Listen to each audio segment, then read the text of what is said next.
What's going on, everybody, and welcome to another amazing episode of Real Talk Atlanta. We're your hosts, River the Realtor, Neika W, Tiesha Renee, and I'm Ashley Luray. And per usual, y'all we know are excited back. to be We're back. Like we never left. I've been watching the Real Housewives.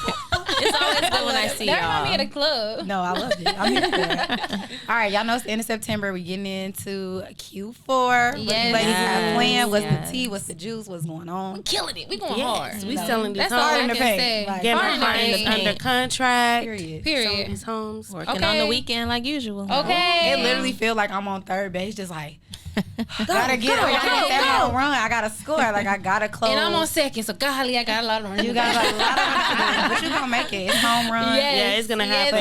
Yes. I'm I'm claiming that excited. for all of us, for sure. Yes. All right, well, let's just hop into the episode. We get really into want to it. reach back out to the sellers. You know, we did that segment about why it's important to like buy in Atlanta, sell in Atlanta. People are like, okay, it's good to sell, but what we need to do. So that's what we're gonna give y'all Let's today. talk about We're gonna it. give y'all the Detail. blueprint for sellers on how to sell your house for top dollar and get max profit, especially in this market. Yes, I love that. So of course, y'all know I love talking about the money, the finances, The and stuff like that. Because the numbers. numbers matter. So I think Yeah. the very first thing, as a seller, you have to figure out like what's your bottom line. What are you trying to walk away with? Right. Right. Because people be like, I'm going to list my house, but you don't think about, like, what do I want to make? Exactly. Like, all you do is see homes selling in your community, but you don't even know, are they making profit? Exactly. Like, Right. you know, you have to look at those numbers to see if it makes sense to you. A And lot that of go- people don't make profit after they Right. sell. Right. And that goes back to knowing why are you selling your home. Right. When I go to a listing appointment, the first thing that I'm asking the seller, what is the reason why you selling? What was the reason? Seriously. What's their Because motivation? then that's gonna tell me, okay, how much we need to profit. Yeah. You know, if it's to buy another home, then you know that the net matters. Yeah, and I had a client who's interested in selling her home. They're like, "Well, my neighbor from behind the way, she made $200,000." I'm like, "She bought her house 5 years ago, baby. You just Yeah, you buy it at different prices, so obviously Right. the profit is going to be a little bit different." So I think definitely outlining, you know, how much you're trying to walk away with, what's your bottom line, so that you can price it right, and then B, like figure out if you even need to be selling your home, because that really does matter. Right. Yeah, absolutely. Right. You got to think about your mortgage payoff. How much, if you have a mortgage, how much is left? Or even after commissions, how much are you paying? Right. Or- Taxes, HOA. Because and people community think they walking away association with the whole transfer. thing. Yeah, with the whole Right. thing. There's something you're going to have to pay. So realtors can provide you with the seller net profit sheet that will break that down for you. So Yeah. Drop the And when she gems. says realtor, she means one of us. one of Yes. us. Not everyone may do that, but we Just will. us. Absolutely. And just making sure that the numbers make sense when you walk away from selling your Right. home. I think, of course, once you have that list price, you kind of have that preliminary paperwork done, do your paperwork, y'all. I think the biggest thing is just like, how does your house show? I think that's probably like one of the biggest Yes. elements. The main- if a buyer's main gonna come in. component. Yeah. I want to circle back real quick to price, because you know what's crazy? I had a seller client one time. We sold her house, and like after we did all the numbers, everything looked good, and we found out that she was going through a divorce and she didn't tell us. And so she thought she was making one thing, but then we found out she had to split the whole profit with With her ex-husband. husband. Oh my God, yes. So- Y'all know when y'all getting married. You got to tell us everything. Yes. You need the whole Everything backstory. gets Please tell them up And front. it's public records. Yeah. The attorney will find out. Yeah. The Yeah. attorney will Especially your find husband's out. attorney, he gonna find it. Yeah, that's exactly what she said. She's like, "How did y'all find that out?" I'm like, "We see everything." Yeah. Do not lie to your realtor, case in point. But no, of course, like I said, once the financial part is kind of down packed, you have your numbers.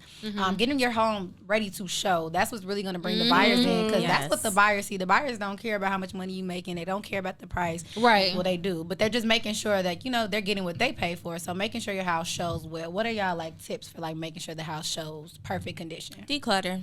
That's it. Declutter. For me, it's really the smell. Yeah. I think people, if I walk into a house and it smells like cigarettes, none of my clients Yeah, have, like, as soon as we have come wanted in. to buy a house and it smells like cigarettes. Yeah. Like, Yeah. your Or walls ganja. clean. Yeah, like it's like something inviting. People say like baked cookies when you like have an open house, like open the blinds so it's like shows the natural light. But the smell, like when I bought my house, her house smelled so good.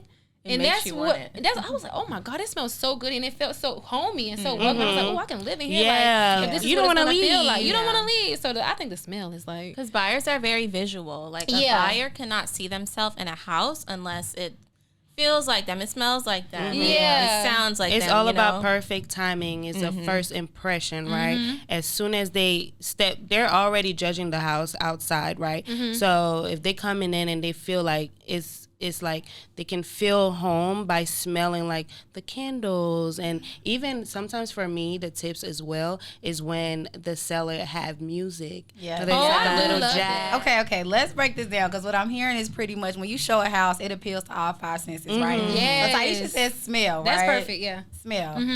I don't know. I've sold a house before where it smelled terrible. Like the carpet was mildewed.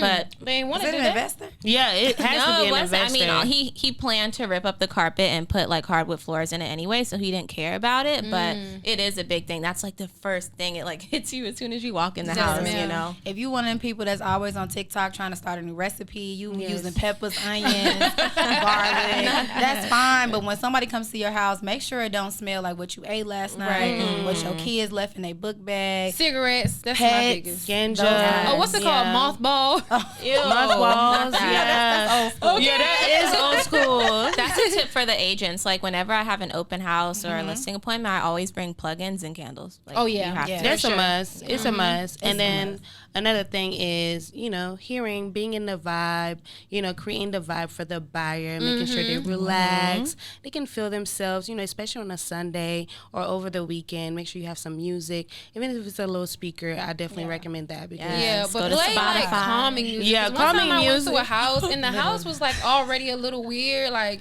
you they said, it may have playing? been like a gothic, but it was like a. oh no. And then I was like, bruh, is somebody in here? Like, Don't make it my buyer spooky. went to the basement. I was like, well, you go ahead down there. I'm not going. It's like, don't make it spooky. Yeah. But also, it pains me to say this, but like, don't be playing Glorilla. Right? Not Glorilla. No, if it's Glorilla, I'm walking in. Right. I want it. This I the want it house for me. now. The offering now. See, I feel like the vibe of the music and stuff, that it really just has to go with like the buyer you're trying to attract. Like if you have a family home, like my mama don't want to hear no Glorilla. I'm gonna be real honest with you. I might be like, but like that soft comment, Like jazz, instrumentals are always there. Pandora Go on has a Spotify. station. Right, definitely Apple put some Music. Pandora on. You never know who's your buyer is going to be, so you don't want to be biased when it comes to things Right, like that. exactly. Right. You want to be always neutral when it comes to the sound and the it smell. cute. Yeah, and we love gospel, but you don't know, everybody may not listen to that. Right, point. that is Don't a go good playing point. that either. That's a good point. I feel like that kind of brings me to like the next sentence is like sight. Yes. You said something about like opening the blinds and making sure like you know, yeah, Natural light. Natural light is like a plus. Like if you don't Listen. have any windows in the house and it feels so dark, that's like uninviting. Yeah. It's very uninviting. And your light bill might be a little high when you're selling your home, but Yes. you need to keep your lights on all day. Okay, because if I gotta go flick on the lights, Yeah. every will. time I come in here, I will. I do, yeah. That's what one I of do. the will. clients, she was really big on like how like the energy of the home feels, and I Yeah. feel like sometimes when it's dark in the house, you just kind of Yeah, feel it like feels roomy. Feels down, and yeah. you don't want to spend 500, 600, 700, 8,000, whatever. You don't want to spend no money on something that doesn't feel like that warm, fuzzy feeling. Like when Right. you walk into a home, you really want to be like, Oh Yeah. this is my home. I can so- see myself coming home to Exactly. Yes, yes. All of my Solid clients, everywhere. when I like ask them like what's their like list of things they're looking for in a house, they always say they want a lot of natural light. Natural light. That's And it makes the 70% home of feel my clients. open, you Georgia know? Power be hitting you on the head. I need that natural light anyway. Yeah, and if you have a listing agent, making sure that they come in, they know they have a showing, they go ahead and I love when listing agents does that. Like, hey, I'm going in the house. I know you have a showing. Let me go ahead and turn on all the lights, even if it's like in the evening and things, because lights matter. And especially if the buyer's agent is not going to be there on time as the same time as their buyers, then it's important for you to do your part. But as a buyer's agent as well, if you're showing a home, then it's a must to go in and turn on the lights before your client. I'm Should be glad there you 15 mentioned minutes that before. night. Yeah. Yes, absolutely. I'm glad you mentioned at night too, because some buyers, they may not even necessarily like go to the home or during the day go to the home, but they might drive past at night just to see what it's like. A lot of buyers do that. They Yeah, drive the as they community to should. see what it's like at night. Because if you see a bunch of people going crazy out there, Yeah. I don't want to Yeah, go over there. exactly. I think on to the point of like seeing as well. Ashley mentioned this. She said something on another episode about depersonalizing the home. And I think that goes a lot with seeing. I feel like when you walk into a home, you don't want to see a whole bunch of stuff on the counter, on the couches. You want it to be as clean, Please clean up. clear, and under control. What brand is that? Clean, clear, and okay. Anyway, Neutrogena? Neutrogena. There you go. You want it clean, clear, and under control, and not all of that clutter. And then with the depersonalizing, I love my mama. I do. You ain't gonna come to my open house and see a picture of my mama on the wall. It's Yeah. a reason for that, right? I feel like what people, and this is like one of those hard truths, there are biases no matter what, right? And so we always tell people, like, don't have anything out as a seller that will identify your race, your nationality, your religion, because even though that's important to you, this is a business transaction. And unfortunately, sometimes that stuff plays a role. And like what let's be honest, because I know you all probably see the news articles where a black family, just to be honest, is mostly black families, and appraisers will go in and know that the home is black owned, and they'll appraise it less than value. Oh, they'll turn around, that same facts. black family will have it. It's like, oh, let's act like this is my white friend's house, and the appraisal goes up. Like one time, wasn't it like $500,000? They added value based on the race of who owns the house. That's crazy. So, as much as you may want to keep your family pictures up, I would just take them down to be safe, just so it doesn't mess up your value when that appraiser comes by. Yeah, and we're giving away free gems here, because if you are selling your home by yourself, so as FSBO, listen, you're not gonna know these details. This is why us realtors, we've been in and out. We're on both sides of the transaction. We can sit here and tell you these little details, because these things are gonna fly, like ahead of, like it's gonna fly away, and you're not gonna know that. And I want to take it a step further than that, because like you said, it goes over people's heads. Not even like even beyond photos, like. Don't leave your got to be hairspray or your Eco Style gel. Like someone. No, I didn't thought about that. Yes, like someone could go under the cabinet and see your products that you use, and even that can It's interesting you say that, because I had an agent kind of allude to that one time. They were like, I had a client who was looking at the house. There were affirmations and stuff on the wall, and just small little tidbits of things that could identify maybe what the race was. And I'm not thinking nothing of it, especially as a black woman, right? I'm not thinking, but she's like, these are the things that we steer our sellers away from showing, because you would really be surprised how that was still the offer. I feel like you have to take your personal feelings out of it as a seller. Absolutely. And you have to say, you know what, if I'm trying to get top dollar so I can move my family to the next big thing, I literally have to conform to what buyers may want. It sucks, but that it check definitely sucks. I really unfortunate. hate that. Oh my God, but try to keep your home as ambiguous as possible. And I like that part. I love that. And going back to the site is also making sure your home is clean, especially if you have a lot of traffic in the home. After a few showings, go back, broom, or make sure that your agent is cleaning up, things like that. I know a lot of, I love when listings have the shoe covers and making sure that the carpet is not dirty. Take into account these things, because they matter. Take your trash out. You want it. And even when it's vacant, I think that's a good point. When it's vacant and you have a lot of people trekking through the house, there's nobody there to maintain the home. Right. So as a seller, even your agent, just kind of pop in and out of the property and see it. And just kind of make sure it's in that same condition that you left it in. Because once a house is sitting for, you might have moved out a week before the market. Now it's been there 3 weeks. Right. Nobody's checked on it, kind of gets dusty and that kind of thing. Right. But to that point about vacant houses, I definitely want to talk about the idea of staging the home, right? Yes. I personally am I think staging is the key. I'm pro staging. Yeah, I'm pro staging. I second it's a that. must. Because it gives you a visual of what you can do with the space.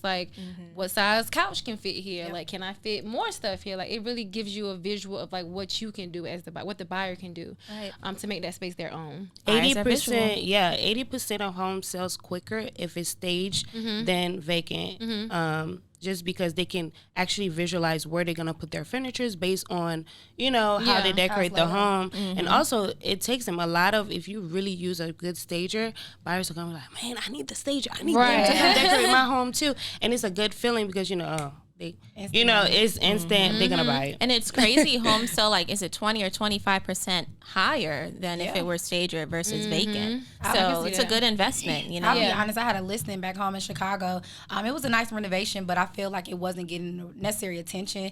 We were getting comments the rooms are a little bit smaller, which they were. I won't lie, but they're like, "Oh, I have a queen size bed," and I'm like, "Okay, let's get this stage and kind of see." And queen size furniture fit in there natural. So when people came in there, they're like, wow, this looks like a whole different house. And so you really cannot imagine yourself in a home when it's empty if you don't have that visual mind. Like me, if I walk into an empty space, I'm like, okay. It's like a blank canvas. My sister's a creative mind. She'd be like, oh, I can see this and this wall and this. And I'm like, and you don't have to stage the entire house. Just exactly. the owner suite, the main places, your living room, your dining room if it has one, your owner suite. Those are the most important things that people look at. It makes them buyers can actually make that decision quicker, right? If they really like the home or not when it's staged, because then they don't have to do all that visualizing of where they're gonna put the place. So you'd be surprised how many people be like, I can't get this house. My couch don't fit. Right. Like the couch and the couch fit. Right. It's not a new couch. I had to start bringing a tape measure, keeping it in my car because my clients love saying stuff like that. I'm like, let's test it out. Let's see.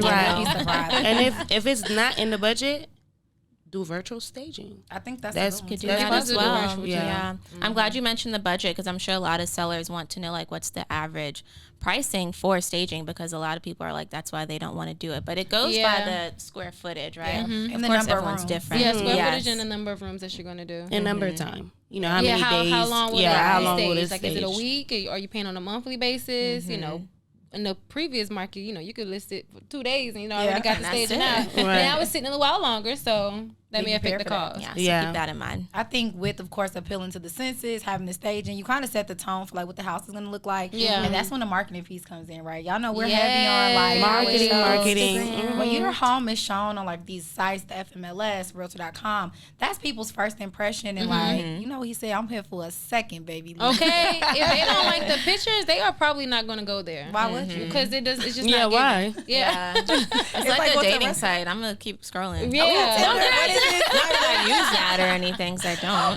But no, it's like, or even going to a restaurant, because I have friends, like, we'll go to the restaurant, the menu, the description is right there. They be like, girl, I'm looking at the picture. Everywhere I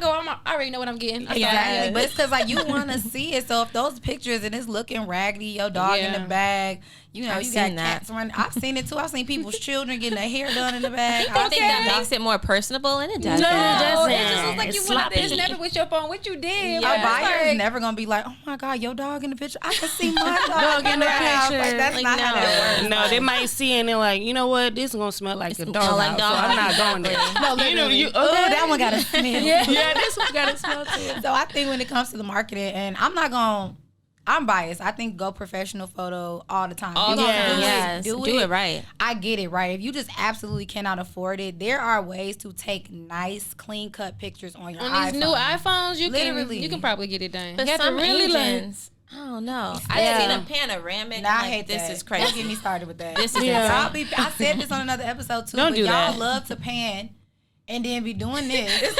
Yes. Okay. Now the picture is like this, and I'm like, no dizzy. So I think having that marketing photos. What about videos though? What do y'all think about video marketing? Video is even better. I love when they have the video and you really don't even have to go like, this is a video. Yeah. What do you think about this? Because it's showing you literally everything, especially those 3Ds. Yeah, 3D virtual tour. Like you can really get up in there. And it's really great, especially like after COVID. That's been a big thing, like virtual tours. A lot of people, or if you're relocating, you may not be able to go to a home in person. So you have to have good photos and video. And it's good for social media because social media is a heavy hitter to attract buyers. And your agent will want to utilize those images, the videos, to actually post on social media and have other agents share it out as well.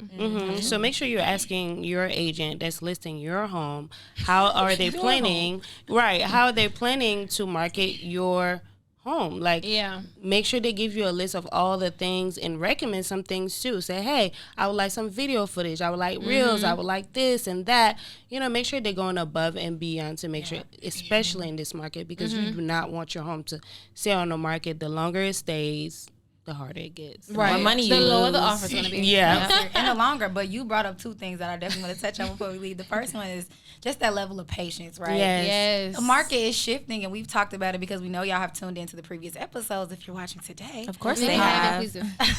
But no, we've already talked about the shift and kind of talked about, you know, how the market is a little bit different. It's not that your home won't sell, but it may not be that initial first offer. So I feel like don't be too hasty to take something if you feel like that's not what you deserve. Especially if you're doing all these things we're telling you. No. Yeah. For sure. It has to make sense. You have to be realistic, though. The numbers have to make sense. You know, if you just like overpriced your home like a year ago, how people were doing, and it was sitting there, there's a reason why. You have to, you know, be considered, but be creative. Yeah. Be creative. For sure. In it. But my favorite point that I wanted to bring up, Neika said, is hiring your realtor. Hire a reliable and knowledgeable realtor. One of us. I can't make this up. The best of the best is at this table. Hello. You can't miss. Because it's just like at the end of the day, you can sell your home. Oh, you did it in the 80s. You did it 10 years ago. I mean, whether you did it in the 80s or you did it 10 years ago, it's not today. Right. Today's price ain't yesterday's price, whatever the girls be saying. It's the truth. And I feel like you have to hire somebody who's knowledgeable in the space. who can really understand like how to do it. Yeah. Right. I feel like we're young entrepreneurs, so we have a lot of energy, meaning that we're going to go above and beyond. We love the content. We're going to give you the reels. We're going to give you the brokers open. We're going to give you the live. We're going to give you everything. Like, why not hire us? And not even that. Like, knowledge is everything, making sure we know all the little tips and points that we want your homes to sell. And we want your home to sell for top dollar. Okay? If nobody else wants your home to sell for top dollar, we do.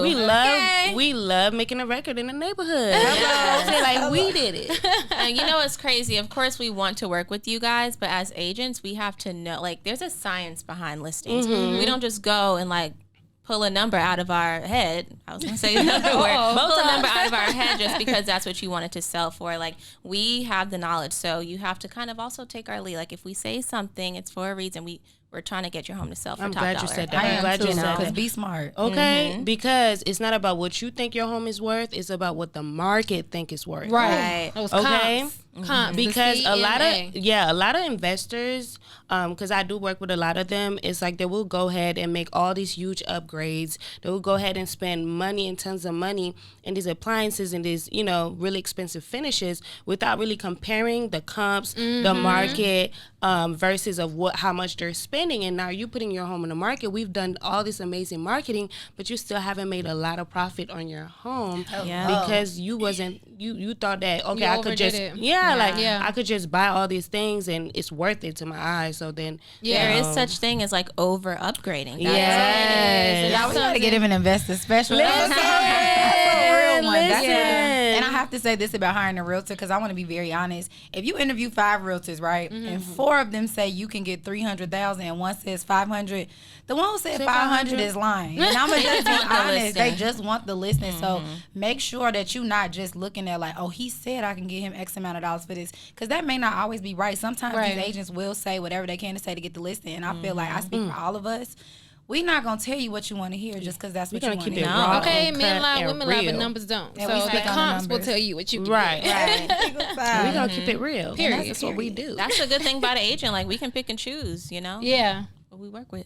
I know that's right. And so I think that's a really, really good stopping point. We gave y'all a lot of tips, but if y'all want the rest of it, y'all know what to do. Y'all need to call one of us to list at home. Okay. And we gonna do it right. done. Period. So let's kick it off to our who? Our realtor babe. Miss Ashley Lorraine. Question of the day. Let's get it. Yeah, so the question of the day, we have this segment where we get questions from you guys, either on Instagram, follow us at Real Talk Atlanta on Instagram, or via email at realtalkatlpod@gmail.com. So we just take some questions that you guys ask us and we answer it live on the show.